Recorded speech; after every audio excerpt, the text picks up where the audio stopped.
증인된 삶을 살려면 어떻게 살아야 되는가 하는 제목으로 여러분에게 말씀을 드리겠습니다.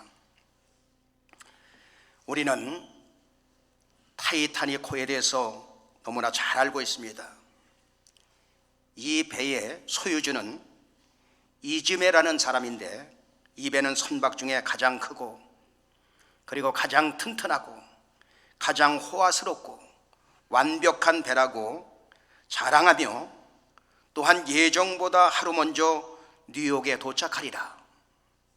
다시 한번 세계 주목을 이끌고, 그래서 욕심을 내서 전속력으로 질주할 것을 명령하게 됩니다. 그만큼 자신감이 넘쳤다 그 말이에요. 밤이 되었습니다. 주위의 배로부터 빙상 때문에 위험하니 속도를 낮춰야 됩니다. 그런 신호를 받게 됩니다.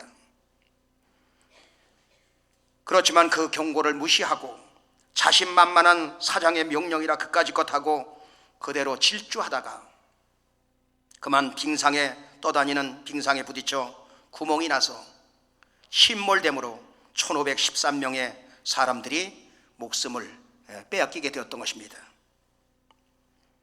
그런데 칠흑같이 그 어두운 밤에 배가 침몰되는 그 과정 속에서 그 순간에 믿음의 사람이 나타나서 바이올린을 연주합니다.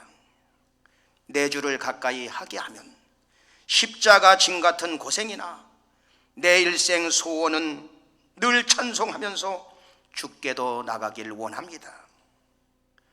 물이 가슴에 차오르는데도 계속해서 연주자는 그 내 주를 가까이 하를 그것을 연주하게 되었던 것입니다. 그리고 나서 적막감이 감돌고 검푸른 바다에 떠있는 시체들을 향해서 뒤늦게 도착한 구조대가 여보시오, 누구 살아있는 사람 없습니까? 소리치는 장면이 나옵니다. 우리는 그 광경을 영화를 통해서 보았지만 그 사건을 실제로 만난 사람들은 최고의 두려움과 최고의 공포였던 것입니다.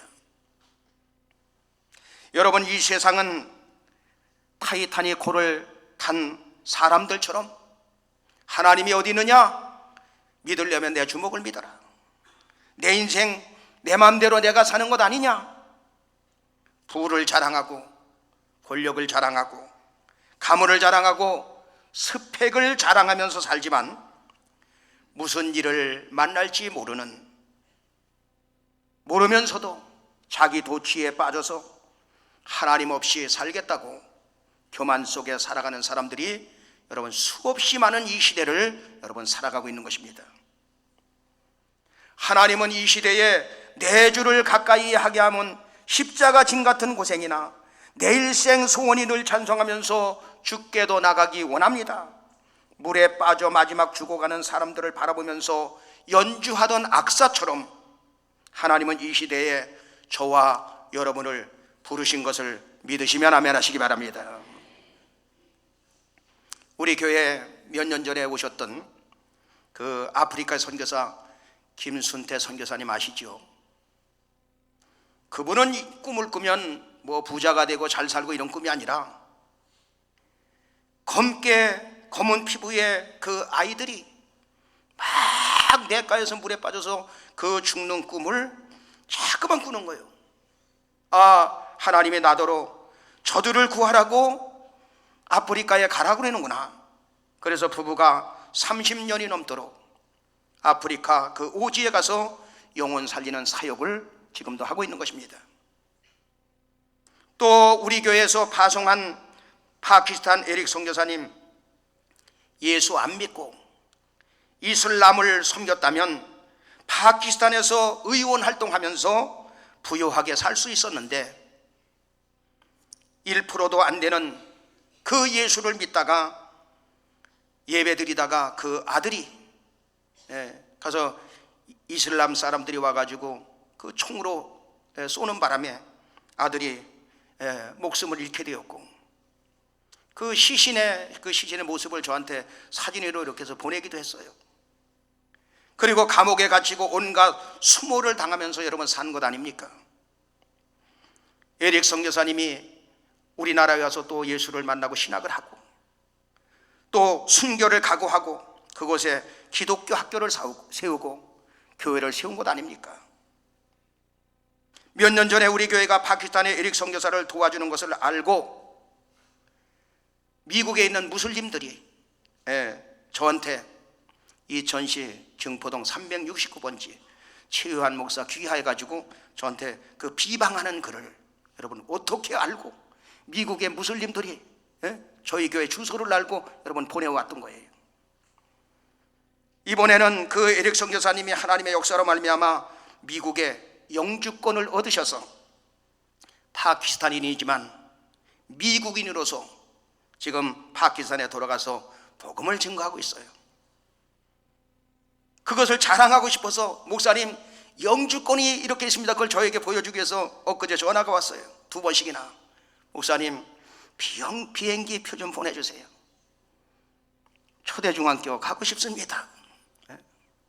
그래서 5월달에는 너무 바쁘니까 우리 총동원줄 새가족 초청잔치도 있으니까 6월달에 보자. 그래 6월달에 봅시다. 그래가지고 답장을 줬어요. 오늘 본문에 사도행전 1장 6절에 보면 다 같이 저희가 모였을 때에 예수께서 묻자와 가로되 주께서 이스라엘 나라를 회복하심이 이때이니까 하니, 여기 보면 묻자와 가로되 주께서 이스라엘 나라를 회복하심이 이때입니까? 여러분 여기 회복이라는 단어는 영토를 돌려받을 때 쓰는 단어예요. 이스라엘 나라는 그 당시에 나라를 잃어버리고 포로로 끌려가고 또 그래서 나라를 굳게 지키고 살아본 경험이 별로 없는 나라였습니다. 여러분이 잘 아는 대로 특별히 이스라엘 나라는 하나님을 잘 믿고 믿음으로 살게 되면 나라가 잘 살고 하나님께서 풍년을 이른 비와 늦은 비를 적당하게 내려주셔서 그 나라가 잘 살도록 만들어 놓고, 그리고 그 주변국들이 와서 조공을 바치면서 섬기면서 살았던 민족이 이스라엘 나라예요. 그런데 그들이 하나님을 떠나고 우상에 빠지면, 믿음에서 떨어지게 되면 나라를 잃어버리고 기근이 일어나고 재앙을 만나고 고달픈 삶이 연속이 되었던 것입니다. 그러니까 이스라엘 사람들의 마음속에는 누구를 기다리고 있었느냐? 항상 강렬한 지도자, 능력 있는 지도자가 나와서 이스라엘 나라의 자주독립 국가를 만들어줄 메시아를 기다리고 있었던 것입니다. 그런데 예수님의 대답은 전혀 다르지요. 사도행전 1장 4절로 보면 뭐라고 말씀하고 있습니까? 다 같이 사도와 같이 모이사 저희에게 분부하여 가라사대 예루살렘을 떠나지 말고 내게 들은 바 아버지의 약속하신 것을 기다려라. 사도와 같이 모이사 저희에게 분부하여 가라사대 예루살렘 떠나지 말아라. 내게 들은 바 아버지의 약속하신 것을 기다려라. 지금 이스라엘 백성들은 이스라엘 나라를 회복하심이 이때입니까? 이런 얘기하고 있는데 그 하나님 아버지께서는 예루살렘 떠나지 말고 아버지의 약속하신 것을 기다려라. 사도행전 1장 5절에 또 뭐라고 말씀하고 있습니까? 다 같이 요한은 물로 세례를 베풀었으나 너희는 몇 날이 못되어 성령으로 세례를 받으리라 하셨느니라. 성령으로 세례를 주실 그 분이 성령님이 오신다는 것이지요. 그러나 이스라엘 백성들의 관심은 자주독립 국가를 만들고 잘 살게 하는 강력한 지도자를 사모하였고, 주님의 관심은 아버지의 약속하신 것을 기다려라. 너희 힘으로 증인이 될 수 없으니 성령으로 능력을 입히울 때까지 이 성에 유하여 있으라 라고 말씀하시고 있는 것입니다. 이스라엘 백성들의 생각과 하나님 아버지의 생각은 다른 거예요.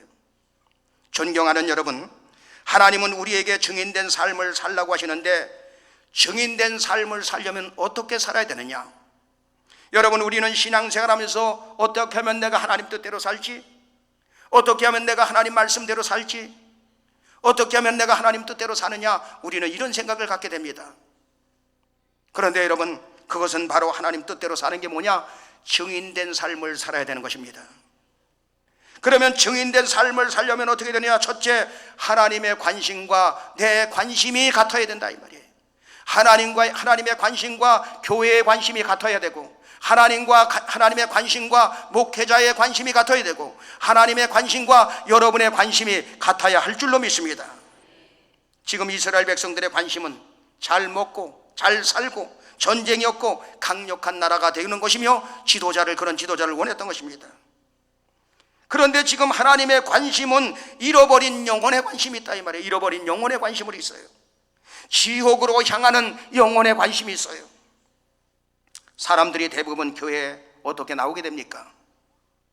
어떤 사람은 몸이 아파서 나오고, 어떤 사람은 하는 일마다 잘 안 되니까 나오는 사람이 있고, 어떤 사람은 가정 문제, 자식 문제, 어떤 사람은 물질 문제, 사업 문제, 어떤 사람은 우울증 때문에, 어떤 사람은 외로움 때문에, 어떤 사람은 자신감이 없어서, 아무튼 수많은 문제 속에 교회에 나오게 된다 이 말이에요. 그런데 그것은 하나님께서 우리를 부르시는 방법일 수가 있는 것입니다. 하나님은 한번 선택하시면 절대로 놓치지 않습니다. 그래서 예레미야 1장 5절에 보면 뭐라고 말씀하고 있느냐, 다 같이. 내가 너를 복중에 짓기 전에 너를 알았고, 네가 태에서 나오기 전에 너를 구별하였고, 너를 열방의 선지자로 세웠노라 하시기로. 여러분, 하나님은 전지전능하십니다. 하나님은 모르는 것이 없고 못하시는 일이 없다 그 말이에요. 엄마 뱃속에 생기기 전에 너를 알았다는 거예요. 어머니 뱃속에 있었을 때 아는 게 아니라 이미 생기기 전에 알았다는 것입니다. 태에서 응애하고 나올 때 너를 구별해서 열방의 선지자로 세웠다는 거예요. 이때 예레미야는 뭐라고 대답합니까? 예레미야 1장 6절에 보면 뭐라고 다 같이. 내가 가로되 슬프소이다. 주 여호와여 보소서, 나는 아이라 말할 줄을 알지 못하나이다. 그때 하나님은 너를 아이라고 하지 말아라. 내가 너를 누구에게 보내든지 너는 가서 말하기만 하면 되느니라. 그들을 인하여 두려워하지 말라. 내가 너와 함께 하리라. 너를 구원하리라. 보라, 내가 내 말을 네 입에 두었노라. 너희들이 가서 말을 하지만 그 입에, 네 입에 하나님의 말을 갖다가 네 입에 두었다는 것입니다. 하나님은 영이시잖아요.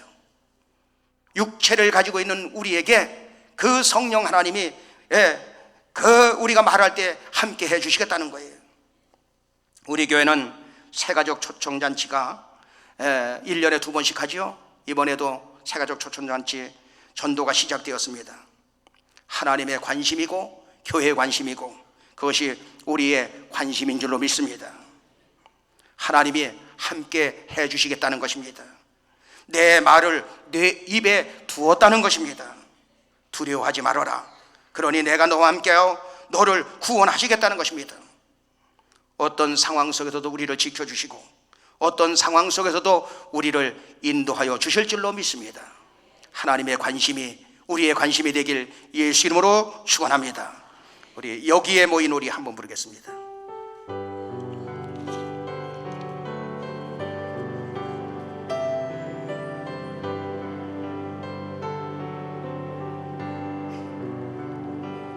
여기에 모인 우리 주의 은총 받은 자여라. 주께서 이 자리에 함께 계심을 아노라. 언제나 주님만을 찬양하며 따라가리니 시험을 당할 때도 함께 계심을 믿노라. 이 믿음 더욱 굳세라. 주가 지켜주신다. 어둠 밤에도 주의 발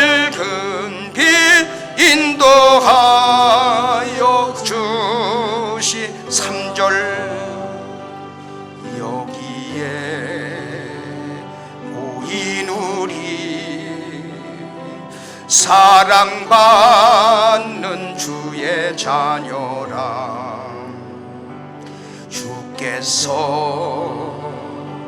뜻하신 바 우리 통에 펼치신다.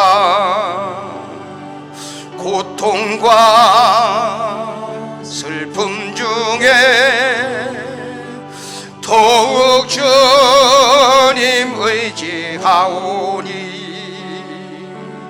어려움 이겨내고 주님 더욱 찬양하라. 이 믿음 더욱 굳세라. 주가 지켜주신다. 어둠 밤에도 주의 밝은 빛 인도하여 주신다. 할렐루야. 한 15분 정도 이렇게 말씀을 듣다 보면 고단하게 일을 해온 사람들은 눈꺼풀이 조금씩 이렇게 내려올 수가 있어. 이 목사가 눈이 좋아가지고 여기서 저 뒤에서 누가 좋은가 이것도 다 알거든. 그래서 이게 중간에 찬송을 부르는 이유가 있어요. 그래서 1절, 2절, 3절 불렀을 때는 장로님들이 기도를 좀 짧게 했을 때 그때는 3절까지 부르고, 그 다음에 아주 너무 길다 그러면 1절만 딱 하고 끝나는 수가 있어. 그러니까 장로님들은 그걸 잘 명심해서 그렇게 해주셨으면 아주 광고가 괜찮죠? 그렇게 해주셨으면 좋겠어요. 증인된 삶을 살려면 두 번째, 성령 충만을 구하시길 바랍니다. 사도행전 1장 8절에 보면 다 같이 오직 성령이 너희에게 임하시면 너희가 권능을 받고 예루살렘과 온 유대와 사마리아와 땅끝까지 이르러 내 증인이 되리라 하시니라. 성령이 임해야 권능을 받게 되고 땅끝까지 하나님의 증인이 될 수 있다는 것입니다. 예수님 십자가 지시고 끌려갈 때 예수님을 따르는 제자들 그리고 수많은 무리들은 흔적도 없이 어디든지 다 사라져버리고 말았어요.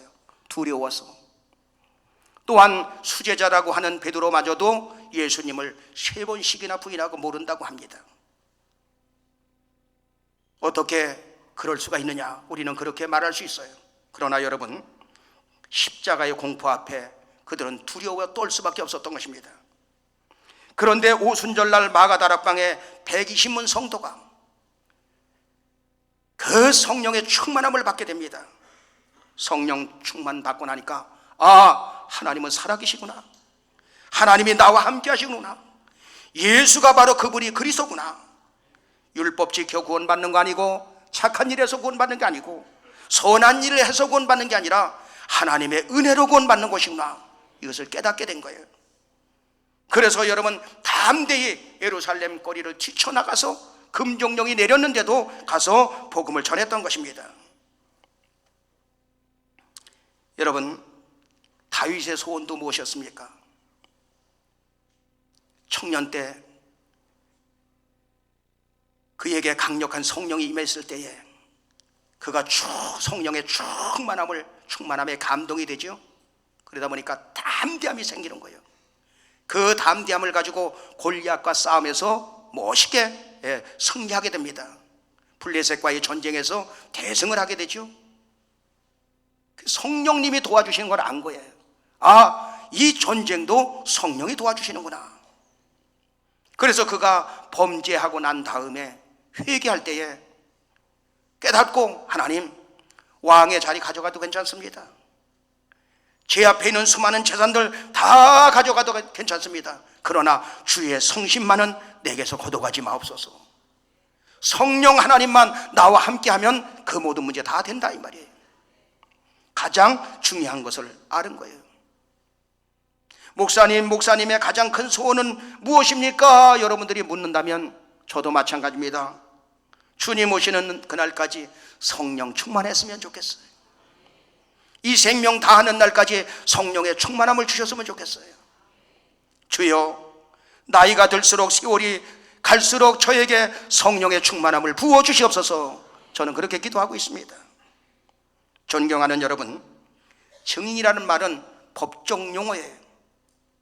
내가 본 사실을 목숨 걸고 증거하는 사람이 증인인 것입니다. 성령 충만 받아야 증인된 삶을 살 수 있습니다.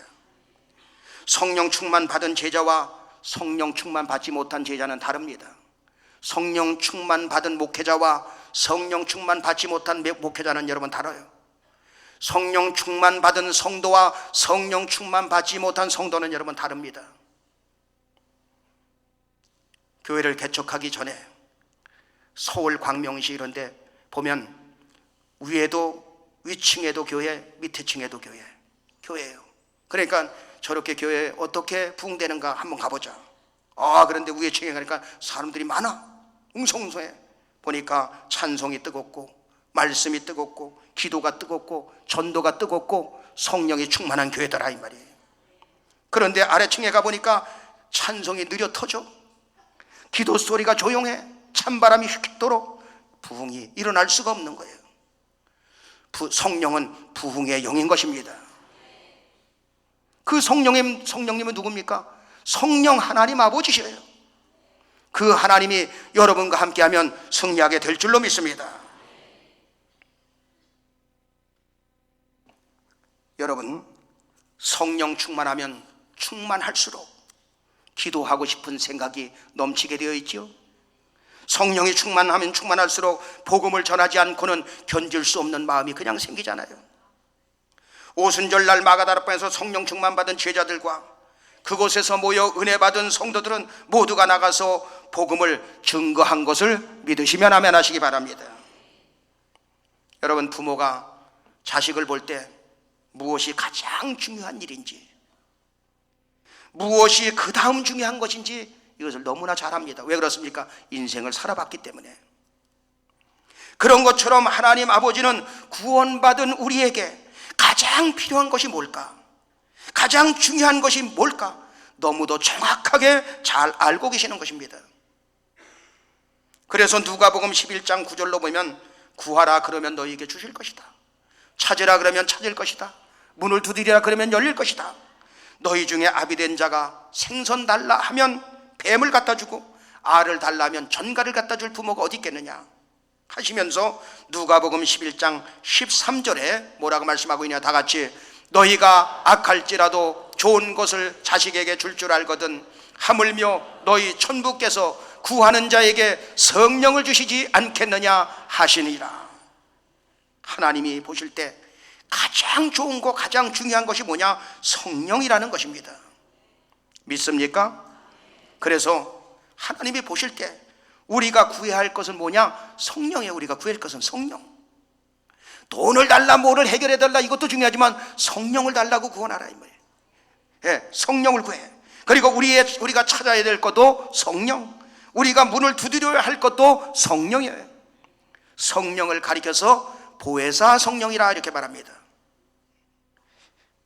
헬라어로 파라크레토스라고 하는 거예요. 그 말은 무슨 말입니까? 내 곁에서 나를 도와주시는 분. 우리가 복음 전하는데 그 사람의 영혼 속에 우리가 복음을 전할 때 인을 치시는 분이 성령, 보혜사 성령님. 그리고 예수를 증거할 때 힘을 주시고 능력을 주시는 분이 성령님. 나의 앞길을 올바른 길로 인도해 주시는 분이 성령 하나님. 위험한 일을 만나기 전에 사인을 해 주시는 분이 성령 하나님. 기도할 때 응답을 받을 수 있도록 도와주시는 분이 성령 하나님. 전도할 때 사람을 만나게 하시고 길을 열어주시는 분이 성령 하나님. 그 외에 항상 우리 곁에서 우리를 도와주시는 분이 성령님이라 이 말이에요. 그래서 성경은 성령을 구하라고 말씀하고 있는 것입니다. 성령 충만하여 증인된 삶을 사시는 여러분 되길 예수 이름으로 축원합니다. 증인된 삶을 살려면 세 번째, 하나님의 약속을 믿어라. 사도행전 1장 4절을 다시 한번 보면 다 같이 사도와 같이 모이사 저희에게 분부하여 가라사대 예루살렘을 떠나지 말고 내게 들은 바 아버지의 약속하신 것을 기다려라. 아버지의 약속하신 것이 무엇입니까? 성령님이었어요. 예수님 승천하실 때 여러분 그 광경을 본 사람이 얼마나 될까요? 예수님 십자가에 못 박혀 죽으시고 성경대로 사흘 만에 다시 살아나사 게바에게 보이시고, 게바는 베드로에게 보이시고, 그리고 12제자에게 보이시고 500여 명의 형제들에게 보였어요. 야, 예수님 살아나셨어. 예수님이 사망을 이기고 부활하셨어. 이것을 본 사람이 500여 명의 형제들과 12제자들이 그걸 봤다 이 말이에요. 예수님 승천하실 때 여러분 얼마나 많은 사람들이 봤을까요? 수많은 사람들이 예수님 승천하신 모습을 본 거예요. 그런데 그 약속을 믿고 기다린 사람은 몇 명이냐? 120문도요. 120명의 성도들밖에 없었다 이 말이에요. 그들은 그 약속을 믿고 사도행전 1장 14절에 보니까 다 같이 여자들과 예수의 모친 마리아와 예수의 아우들로 더불어 마음을 같이하여 전혀 기도에 힘쓰니라. 마음을 같이해서 전혀 기도에 힘쓴 거예요. 그 약속을 믿고. 모인 무리의 수가 120명이나 되더라. 오순절 마가다락방에서 누가 약속의 성령을 받았느냐? 그 약속을 믿고 기도한 120명에게 성령이 내린 것을 믿으시면 아멘 하시기 바랍니다. 여러분, 우리 기독교인들의 믿음은 어떤 믿음입니까? 성경의 약속의 말씀을 믿는 것이 믿음인 것입니다. 하나님의 약속은 반드시 이루어집니다. 약속을 믿는 게 믿음이라 그 말이에요. 그래서 증인된 삶을 살려면 반드시 하나님의 약속을 믿는 믿음이 있어야 증인된 삶을 살게 되는 것입니다. 하나님의 약속을 믿음으로 능력 있는 하나님의 증인들이 되시길 예수 이름으로 축원합니다. 정리하겠습니다. 하나님은 이 시대 많고 많은 사람들 가운데 우리를 부르셨습니다. 우리를 구원하신 목적은 우리를 통해서 예수 그리스도의 증인을 삼아 주시려고. 이번에 우리 교회는 증인의 사명을 감당하기 위해서 총동원 주의를 시작하였습니다. 하나님이 원하시는 증인된 삶을 살려면 첫째, 하나님의 관심과 우리의 관심이 같아야 된다. 두 번째, 주의 성령 충만을 구하라. 그래야 증인된 삶을 살아갈 수 있다. 세 번째, 하나님의 약속을 믿는 담대한 믿음을 가지고 나아갈 때 하나님이 여러분들 통해서 우리 교회를 통해서 큰 역사 이루어 주실 줄로 믿습니다. 승리하시는 여러분 되길 예수 이름으로 축원합니다.